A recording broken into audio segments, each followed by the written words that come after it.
Bill's ready to go out there, ride out in the desert. He's getting Jake ready. Hi, Jake. He's getting all ready. Him and Bill's gonna go look for horse tracks. See what they can see out there. I'll see you later. Okay. Bye. Bye-bye.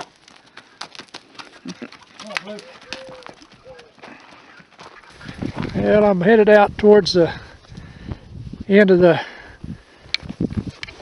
public land here. I was going to go out and look for some horse tracks, see if they're moving in closer yet. Out here on Jake. I usually ride Little Cat. She's a little bit antsy with this camera, so I have a hard enough time with the camera as it is. It's a little windy today, so it might be making noise, but I'm heading out where I can get a better look out across that basin for them horses. And they say they're wild horses, and they probably are wild, but I think they mostly was originally from ranches that got moved off here during the World War II. They a lot of them had to give up their property for the war effort. And I know one family north of here, they had 90 sections of land homesteaded, that they homesteaded way back. And they had to move off, and they couldn't get all their livestock. They didn't have enough time to get it all. So they left a lot behind, is what they told me. And they kept paying taxes, according to what I was told, because the deal was they could come back after the war and reclaim their land. Well, that never happened. They fought it for years and years, and they finally got some money for their land, but it wasn't much. They just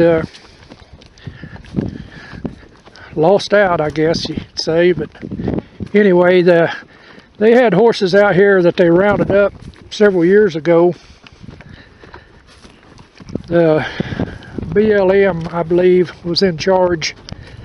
But anyway, they had a ranching outfit from back east come in here for some reason. They hired them, maybe as a bid, whatever, to round them up, and it was like a BLM wild horse program.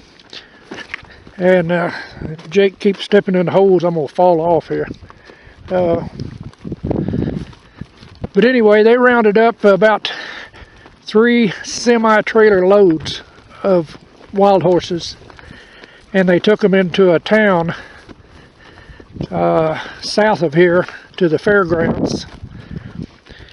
And the way they worked is you had to pay $125 for an application, and they give you a receipt, and then they put the original of every receipt in a big hopper. And you could go around and look at the horses ahead of time. They had them in holding pens, and then they'd roll that hopper and reach in and grab one, and they'd call out that number, and whoever number that was, they get their first pick.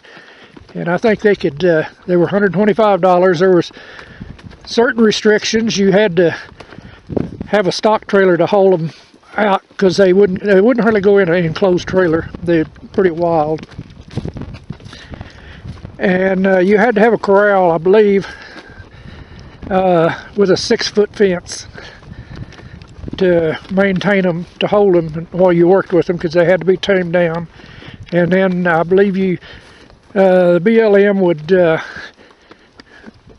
keep a check on it up to a year after, to make sure nobody was selling them for meat.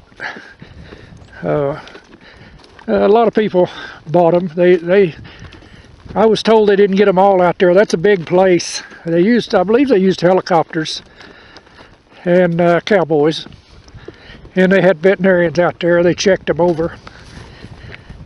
We see horses from time to time, not very many anymore. That's a big range. It goes for miles to the north and Quite a ways to the south.